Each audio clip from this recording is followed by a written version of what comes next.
നമസ്കാരം സുഹൃത്തുക്കളെ. Tarot love energies എന്ന നമ്മുടെ ഈ ചാനലിലേക്ക് എല്ലാ മാന്യ പ്രേക്ഷകരെയും സന്തോഷപൂർവ്വം സ്വാഗതം ചെയ്തു കൊള്ളുന്നു. ചാനൽ ആദ്യമായിട്ടാണ് കാണുന്നതെങ്കിൽ ഉറപ്പായും ഒന്ന് സബ്സ്ക്രൈബ് ചെയ്യുക. വായന ഇഷ്ടപ്പെട്ടു കഴിഞ്ഞാൽ ലൈക്ക് ചെയ്യുക. അതുപോലെ നിങ്ങളുടെ വിലയേറിയ അഭിപ്രായങ്ങൾ കമന്റ് ബോക്സിലൂടെ രേഖപ്പെടുത്തുക. ഹൈപ്പ് എന്ന് പറയുന്ന ഓപ്ഷൻ ക്ലിക്ക് ചെയ്തിട്ട് നമ്മുടെ ചാനൽ ഒന്ന് പ്രോത്സാഹിപ്പിക്കുക. പേഴ്സണൽ റീഡിങ്ങിന്റെ വിശദാംശങ്ങൾ ഡിസ്ക്രിപ്ഷൻ ബോക്സിൽ കൊടുത്തിട്ടുണ്ട്. അപ്പോൾ ഇന്നത്തെ തലക്കെട്ടിലേക്ക് നമുക്കൊന്ന് എത്തി നോക്കാം. ചില സമയങ്ങളിൽ നിങ്ങളെക്കുറിച്ച് ചിന്തിക്കുമ്പോൾ ഈ വ്യക്തിയുടെ ദുഃഖം മനസ്സിൽ ഒതുക്കുവാൻ സാധിക്കുന്നില്ല. തീർച്ചയായിട്ടും ഈ വ്യക്തി നിങ്ങളെക്കുറിച്ച് ചിന്തിക്കുന്നുണ്ടോ എന്നും ഈ വ്യക്തി എന്താണ് നിങ്ങളെക്കുറിച്ച് ചിന്തിക്കുന്നതെന്നും ഈ വ്യക്തിക്ക് നിങ്ങളുടെ കാര്യത്തിൽ ദുഃഖമുണ്ടോ എന്നും വ്യാകുലതകൾ ഉണ്ടോ എന്നുമാണ് നമ്മൾ ഇന്ന് നോക്കാനായിട്ട് പോകുന്നത്. അപ്പോൾ നമുക്കിവിടെ ഏറ്റവും കൂടുതൽ കാണുവാൻ സാധിക്കുന്നത് തേർഡ് പാർട്ടി സിറ്റുവേഷൻ തന്നെയാണ്. അത് വളരെയധികം ഭയാനകരമായിട്ടുള്ള രീതിയിൽ തന്നെയാണ് നിലനിൽക്കുന്നത്. എന്നാൽ തേർഡ് പാർട്ടി ഈ പ്രണയബന്ധത്തിലേക്ക് വരുവാനായിട്ടുള്ള പ്രധാന കാരണം എന്ന് പറയുന്നത് ഈ വ്യക്തി കൂടിയായാലോ? അത് തന്നെയാണ് ഈ വ്യക്തിയുടെ ദുഃഖവും കുറ്റബോധവും എല്ലാം. ഈ വ്യക്തിയെ സംബന്ധിച്ചിടത്തോളം നിങ്ങളുമായിട്ടുള്ളൊരു ജീവിതം മാത്രം മതി എന്നുള്ള രീതിയിലായിരുന്നു മുന്നോട്ട് പോയിക്കൊണ്ടിരുന്നത്. ഏതോ സാഹചര്യത്തിൽ തേർഡ് പാർട്ടി അവിചാരിതമായി വരികയും അപ്രതീക്ഷിതമായ ചില ഭൂകമ്പങ്ങൾ നിങ്ങൾക്കിടയിൽ സൃഷ്ടിക്കപ്പെടുകയുമാണ് ഉണ്ടായിട്ടുള്ളത്. ഈ ഒരു സെപ്പറേഷൻ അല്ലെങ്കിൽ ഈ വ്യക്തിയുമായിട്ട് നിങ്ങൾ അകന്നു പോകുന്ന കാര്യം അത് സ്വപ്നത്തിൽ പോലും ഈ വ്യക്തി മനസ്സിൽ വിചാരിച്ചിട്ടില്ല, സ്വപ്നത്തിൽ പോലും കണ്ടിട്ടില്ല. ഒരിക്കലും ഈ ബന്ധം തകരില്ല എന്നാണ് ഈ വ്യക്തിയും ഉറച്ചു വിശ്വസിച്ചിരുന്നത്. പക്ഷേ ഏതോ ജീവിത സാഹചര്യത്തിൽ തേർഡ് പാർട്ടിയുടെ കടന്നു വരവോടുകൂടി കഥ ആകെ മാറി മറിഞ്ഞു. ഇവിടെ നമുക്ക് കാണുവാൻ സാധിക്കുന്നത് ഈ വ്യക്തി വളരെയധികം വഴിമുട്ടി നിൽക്കുന്ന ഒരു സാഹചര്യത്തെ തന്നെയാണ്. ഒരുപാട് ഓപ്ഷനുകൾ ഈ വ്യക്തിക്കുണ്ട്. ഈ വ്യക്തിയെ കൺഫ്യൂഷൻ ആക്കാൻ ശ്രമിക്കുന്നുണ്ട്. കൺഫ്യൂഷൻ ആക്കും തോറും വളരെയധികം ബുദ്ധിമുട്ടിലേക്കാണ് ഈ വ്യക്തി പോയിക്കൊണ്ടിരിക്കുന്നത്. ആശയക്കുഴപ്പത്തിലേക്ക് കൊണ്ടുവരുന്നതും തേർഡ് പാർട്ടി തന്നെയാണ്. അതുകൊണ്ട് തേർഡ് പാർട്ടിയുടെ ഭാഗത്തു നിന്നും ഉണ്ടായിട്ടുള്ള വിള്ളലുകൾ അല്ലെങ്കിൽ പ്രശ്നങ്ങൾ, തെറ്റുകൾ എല്ലാം തന്നെ ഈ വ്യക്തി നോക്കി ശ്രദ്ധിച്ചു വെക്കുന്നുണ്ട്. അതിനെ മറികടക്കുവാൻ ഈ വ്യക്തി തയ്യാറുമാണ്. പക്ഷേ ആദ്യം സംഭവിച്ചിട്ടുള്ള ആ ഒരു പാളിച്ചകൾ അത് നിങ്ങളുടെ ഈ പ്രണയബന്ധത്തിന്റെ അടിത്തറയെ തന്നെ ഇല്ലാതാക്കിയിരിക്കുന്നു. ഇനി അത് പുനരുദ്ധാനം ചെയ്യുകയും വീണ്ടും പഴയതുപോലെ തന്നെ കൊണ്ടുവരികയാണ് ചെയ്യേണ്ടത് എന്ന് ഈ പേഴ്സൺ മനസ്സിൽ വിശ്വസിക്കുന്നു. അതിനു വേണ്ടിയിട്ട് ചില തയ്യാറെടുപ്പുകളും എടുക്കുന്നതായി നമുക്കിവിടെ കാണുവാൻ സാധിക്കുന്നുണ്ട്. ഇവിടെ നമുക്ക് സോൾമേറ്റ് കണക്ഷൻസിനെ ഏറ്റവും കൂടുതൽ കാണുവാൻ കഴിയുന്നു. സോൾമേറ്റുകൾ, അതായത് നിങ്ങളുടെ രണ്ടു പേരുടെയും ആത്മാക്കൾ തമ്മിൽ വളരെയധികം അടുത്ത് തന്നെയാണ് നിൽക്കുന്നത്.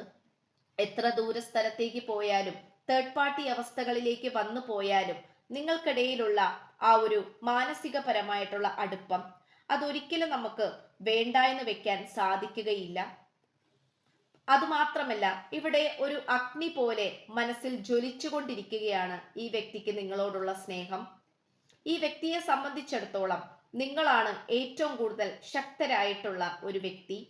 നിങ്ങളുടെ മനോബലത്തിന് മുന്നിലും ആത്മാർത്ഥ സ്നേഹത്തിന് മുന്നിലും പലപ്പോഴും ഈ വ്യക്തി കീഴടങ്ങേണ്ടി വന്നിട്ടുണ്ട്. ഇവിടെ ഈ വ്യക്തിയെ വളരെയധികം ആശയക്കുഴപ്പത്തിലേക്ക് കൊണ്ടെത്തിച്ചിട്ടുള്ളത് തേർഡ് പാർട്ടി അവസ്ഥകളും അതുപോലെ മറ്റു പല മോശപ്പെട്ട വ്യക്തികളുമായി നമുക്കിവിടെ കാണുവാൻ കഴിയുന്നു.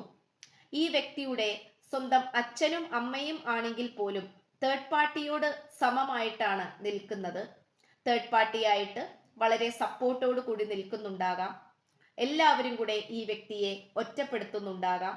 എന്നാൽ നിങ്ങളുടെ സാന്നിധ്യം ആഗ്രഹിച്ചുകൊണ്ടും ചിന്തിച്ചുകൊണ്ടും മാത്രമാണ് ഈ വ്യക്തി ഇപ്പോൾ പോസിറ്റീവ് എനർജിയിലേക്ക് വരുവാൻ ശ്രമിച്ചുകൊണ്ടിരിക്കുന്നത്. ഈ വ്യക്തിക്ക് അത്ര പെട്ടെന്നൊന്നും റിക്കവറി ചെയ്യുവാനായിട്ട് സാധിക്കുന്നില്ല. പലപ്പോഴും ഈ വ്യക്തി തകർന്നടിഞ്ഞു പോകുന്നുണ്ട്. പക്ഷേ എങ്കിൽ പോലും ചില ദിവസങ്ങളിൽ ഈ വ്യക്തി അതിയായി സന്തോഷിക്കുന്നുമുണ്ട്. കാരണം തേർഡ് പാർട്ടിയുടെ തനി സ്വഭാവം, തനി മുഖം ഈ വ്യക്തിക്ക് കാണാൻ സാധിച്ചതിന്. പക്ഷെ എന്തൊക്കെയാണെങ്കിലും തേർഡ് പാർട്ടി കാരണം ഉണ്ടായിട്ടുള്ള ഈ വ്യക്തിയിൽ നിന്നും വന്നിട്ടുള്ള മോശപ്പെട്ട പ്രവൃത്തി അത് നിങ്ങളിലേക്ക് വരികയും നിങ്ങളുടെ ഹൃദയത്തിൽ മുറിവേൽപ്പിക്കുകയും ചെയ്തതിന് ഈ വ്യക്തി നന്നേ കഷ്ടപ്പെടുന്നുണ്ട്. ആ ഒരു കുറ്റബോധം ഈ വ്യക്തിയെ കാർന്ന് തിന്നുകൊണ്ടിരിക്കുകയാണ്. ചില സമയങ്ങളിൽ ഈ വ്യക്തിക്ക് മര്യാദക്ക് നന്നായി തന്നെ മുന്നോട്ട് പോകാൻ പോലും സാധിക്കുന്നില്ല. ധാരാളം യാത്ര ചെയ്യുന്ന ഒരു വ്യക്തിയായി കാണപ്പെടുന്നു. ഒരുപാട് വ്യക്തികളുമായി കോണ്ടാക്ട് ഉള്ളതായിട്ടും ഒരുപാട് വ്യക്തികളെ അറിയുന്നതുമായിട്ടും ഒരു എക്സ്ട്രോവേർട്ട് ആയിട്ടാണ് കാണപ്പെടുന്നത്. മറ്റുള്ളവരുമായിട്ട് ഒരുപാട് സംസാരിക്കുകയും ഒരുപാട് സുഹൃത്തുക്കൾ ഉള്ളതും ഒരുപാട് സൗഹൃദ ബന്ധങ്ങളും ബന്ധുമിത്രാദികളും ഒക്കെയുള്ള ഒരു പേഴ്സണാലിറ്റി ആയിട്ടാണ് കാണപ്പെടുന്നത്. ഈ വ്യക്തിയെ സംബന്ധിച്ചിടത്തോളം വീട്ടിൽ അടങ്ങിയിരിക്കുന്ന സ്വഭാവം ഈ വ്യക്തിക്കില്ല. ഓരോ കാര്യങ്ങളുമായി സമൂഹത്തിലേക്ക് ഇറങ്ങുകയും മറ്റുള്ളവരുമായിട്ട് സംസാരിക്കുകയും അവരുടെ പ്രശ്നങ്ങൾ പരിഹരിച്ചു കൊടുക്കുന്നതുമൊക്കെ ആയിട്ടുള്ള ഒരു സ്വഭാവ രീതിയും കൂടെ ഈ വ്യക്തിക്കുണ്ട്. എന്നാൽ ഈ സംഭവത്തോടു കൂടി തേർഡ് പാർട്ടിയുടെ അതിശക്തമായ തിരിച്ചടിയോടുകൂടി തേർഡ് പാർട്ടിയുടെ കാപട്യത്തിന് മുന്നിൽ ഈ വ്യക്തി ഒരു ഇരയായി തീർന്നു എന്നാണ് കാണപ്പെടുന്നത്. അതുകൊണ്ട് തന്നെ ഈ വ്യക്തിക്ക് ഇപ്പോൾ വളരെയധികം ആത്മവിശ്വാസത്തോടു കൂടി ഒരുപാട് കാര്യങ്ങളിലേക്ക് ഇറങ്ങിച്ചെല്ലുവാൻ സാധിക്കുന്നില്ല. സമൂഹത്തിൽ ഇറങ്ങുവാനോ മറ്റുള്ളവരോട് കോൺഫിഡന്റ് ആയിട്ട് സംസാരിക്കുവാനോ സാധിക്കുന്നില്ല. എന്തിനേറെ പറയുന്നു, നിങ്ങളുടെ മുഖത്ത് പോലും നോക്കുവാൻ ഈ വ്യക്തിയെ കൊണ്ട് പലപ്പോഴും കഴിയുന്നില്ല. ഈ വ്യക്തിയുടെ ഭാഗത്തു നിന്നും ഉണ്ടായിട്ടുള്ള തെറ്റുകളെ കുറിച്ച് ഓർക്കുമ്പോൾ ഈ വ്യക്തിക്ക് അങ്ങേയറ്റം അരോചകവും മാനസികപരമായിട്ടുള്ള ബുദ്ധിമുട്ടുകളുമാണ് ഉണ്ടായിക്കൊണ്ടിരിക്കുന്നത്. തനിക്ക് എന്തുകൊണ്ട് ഇങ്ങനെയൊക്കെ സംഭവിച്ചുവെന്നും തനിക്ക് എന്തു പറ്റിയെന്നും ആര് കാരണമാണ് ഇതൊക്കെ വന്നതെന്നും ഒക്കെ ആലോചിക്കുമ്പോൾ ഈ വ്യക്തിക്ക് തല ഭ്രാന്ത് പിടിക്കുന്നത് പോലെ വരുന്നു. അത് മാത്രമല്ല, ഈ ഒരു പ്രണയബന്ധത്തെ ഇനി എങ്ങനെയാണ് വികസിപ്പിച്ചെടുക്കേണ്ടത് എന്നുള്ള ചിന്താഗതിയിലാണ് അല്ലെങ്കിൽ ആശയക്കുഴപ്പത്തിലാണ് ഈ വ്യക്തി ഇപ്പോൾ നിൽക്കുന്നത്. ഇപ്പോൾ കഴിവതും അനാവശ്യമായിട്ടുള്ള സൗഹൃദ ബന്ധങ്ങളും അങ്ങനെ ഇങ്ങനെയൊക്കെ വന്നിട്ടുള്ള ഒരുപാട് അനാവശ്യ കണക്ഷൻസും ഈ വ്യക്തി മനഃപൂർവ്വം വേണ്ട എന്ന് വെക്കുന്നുണ്ട്. വേറൊന്നുമായിട്ടല്ല, ഈ വ്യക്തി നിങ്ങളുടേത് മാത്രമായി ഇരിക്കുവാൻ വേണ്ടിയിട്ട് തന്നെ. ഈ ഒരു ബന്ധത്തിൽ നിങ്ങളും ഈ വ്യക്തിയും മാത്രം മതിയെന്നും നിങ്ങൾക്കിടയിൽ വന്നിട്ടുള്ള ഒരുപാട് സുഹൃത്തുക്കളുടെ ഊർജവും തേർഡ് പാർട്ടിയുടെ ഊർജവും ഒന്നും തന്നെ വേണ്ട എന്നും ഉള്ളൊരു തീരുമാനത്തിലേക്കാണ് ഈ വ്യക്തി ഇപ്പോൾ വന്നുകൊണ്ടിരിക്കുന്നത്. അത് മറ്റൊന്നുമായിട്ടല്ല, നിങ്ങളെ സ്വന്തമാക്കുന്നത് വരെ ഈ പ്രണയബന്ധം നല്ല രീതിയിൽ തന്നെ മുന്നോട്ട് പോകുവാൻ വേണ്ടിയിട്ടാണ്. നിങ്ങളുമായിട്ട് കഴിഞ്ഞു പോയ കാര്യങ്ങൾ പറഞ്ഞുകൊണ്ട് എങ്ങനെ കോംപ്രമൈസ് ചെയ്യാൻ പറ്റും അല്ലെങ്കിൽ എങ്ങനെ ഒത്തുതീർപ്പാക്കാൻ പറ്റും എന്നുള്ള കാര്യത്തെക്കുറിച്ച് ഈ വ്യക്തി ചിന്തിച്ചു കൊണ്ടിരിക്കുകയാണ്. എന്നാൽ ഈ വ്യക്തിക്ക് നിങ്ങളുടെ ഫോൺ കോൾ അറ്റൻഡ് ചെയ്യുവാനോ നിങ്ങളെ അങ്ങോട്ട് വിളിച്ച് സംസാരിക്കുവാനോ ഉള്ള ഒരു മനോധൈര്യം ഈ വ്യക്തിക്കില്ല. പക്ഷെ എന്ത് വില കൊടുത്തും ഇവിടെ ഒരു ബാലൻസിങ് ഊർജം ഉണ്ടാക്കിയെടുക്കണമെന്ന് ഈ പേഴ്സൺ താല്പര്യപ്പെടുന്നുണ്ട്. പലപ്പോഴും ഈ വ്യക്തിയുടെ മനസ്സ് വിങ്ങിപ്പൊട്ടി കണ്ണുകൾ കണ്ണുനീര് കൊണ്ട് നിറഞ്ഞു കവിഞ്ഞൊഴുകുന്നു.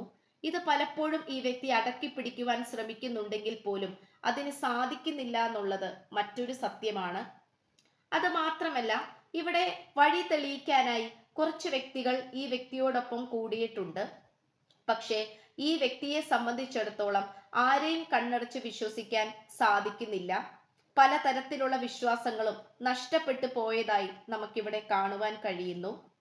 ആങ്സൈറ്റി, ഡിപ്രഷൻ, ഉറക്കമില്ലായ്മ എന്നിങ്ങനെയുള്ള കാര്യങ്ങളിൽ നിന്നും പതുക്കെ പതുക്കെ ഹീലായിക്കൊണ്ട് ഈ വ്യക്തി പുറത്തേക്ക് വന്നുകൊണ്ടിരിക്കുകയാണ്.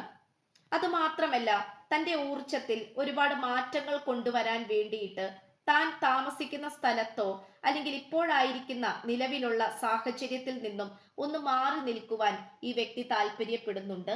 പുതിയ വീട്ടുകാര്, പുതിയ കൂട്ടുകാര്, പുതിയ ജീവിത സാഹചര്യം, പുതിയ ജോലി എന്നിങ്ങനെയുള്ള സാഹചര്യത്തിലേക്ക് വഴിമാറി പോകുവാൻ ഈ വ്യക്തി താല്പര്യപ്പെടുന്നു. അത് മറ്റൊന്നിനുമായിട്ടല്ല, മനസ്സും ശരീരവും ഒന്ന് ശരിയാക്കി വരുവാൻ വേണ്ടിയിട്ടാണ്. എന്നാൽ മാത്രമേ നിങ്ങളുടെ അടുത്തേക്ക് എത്തിച്ചേരുവാൻ സാധിക്കുകയുള്ളൂ. ആത്മീയപരമായിട്ടുള്ള രീതിയിലേക്കും ഈ വ്യക്തി നോക്കുന്നുണ്ട്. സമാധാനത്തിന് വേണ്ടിയിട്ട് ഒരുപാട് കാര്യങ്ങൾ കേൾക്കുവാനും മനസ്സിലാക്കുവാനും പഠിക്കുവാനും ഈ വ്യക്തി താല്പര്യപ്പെടുന്നു. ഒറ്റയ്ക്കിരിക്കാൻ പലപ്പോഴും ഈ വ്യക്തിക്ക് ഭയമാണ്. അനാവശ്യമായിട്ടുള്ള ചിന്തകൾ ഈ വ്യക്തിയെ കാർന്ന് തിന്നുന്നത് കൊണ്ട് തന്നെ അതിനെ ഭയന്നുകൊണ്ട് ഒറ്റയ്ക്കിരിക്കാനും ഈ വ്യക്തി തയ്യാറല്ല. എന്തു തന്നെയായാലും നിങ്ങളെക്കുറിച്ച് ഓർക്കുമ്പോൾ ഈ വ്യക്തിയുടെ ദുഃഖം അത് വളരെയധികം വലുത് തന്നെയാണ്. അതിൽ ഏറ്റവും കൂടുതൽ ദുഃഖിക്കപ്പെടുന്നത് തേർഡ് പാർട്ടിയുടെ വഞ്ചന മൂലമായിട്ടുള്ള പ്രവൃത്തികൾ തന്നെയാണ്. തേർഡ് പാർട്ടിയുടെ എതിരാളിയായിരുന്ന ഈ വ്യക്തി എപ്പോഴൊക്കെയോ തേർഡ് പാർട്ടിയുടെ കൂടെ ചേർന്നുകൊണ്ട് അവർ പറയുന്ന കാര്യങ്ങൾ ചെയ്യേണ്ടി വന്നു. അത് നിങ്ങൾക്കെതിരായിരുന്നു. തേർഡ് പാർട്ടിയുടെ കൂടെ നിന്ന ആ നിമിഷത്തെയും അവരുമായിട്ടുള്ള ബന്ധത്തെയും ഈ വ്യക്തി വല്ലാതെ തന്നെ പഴിക്കുന്നു, ശപിക്കുന്നു. ഇതാണ് നമുക്ക് ലഭിച്ചിട്ടുള്ള ഇന്നത്തെ വായന എന്ന് പറയുന്നത്. ചാനൽ ആദ്യമായിട്ടാണ് കാണുന്നതെങ്കിൽ ഉറപ്പായും ഒന്ന് സബ്സ്ക്രൈബ് ചെയ്യുക. വായന ഇഷ്ടപ്പെട്ടാൽ ലൈക്ക് ചെയ്യുക. നിങ്ങളുടെ അഭിപ്രായങ്ങൾ രേഖപ്പെടുത്തുക. ഹൈപ്പ് ചെയ്യുക. പേഴ്സണൽ റീഡിങ്ങിന്റെ വിശദാംശങ്ങൾ ഡിസ്ക്രിപ്ഷൻ ബോക്സിലുണ്ട്. വാട്സപ്പിൽ മെസ്സേജ് ചെയ്താൽ മതിയാകും. അപ്പോൾ പുതിയൊരു അധ്യായത്തിൽ കാണുന്നതുവരേക്കും എല്ലാ മാന്യ പ്രേക്ഷകർക്കും എൻ്റെ വിനീതമായ നന്ദി, നമസ്കാരം. God bless you.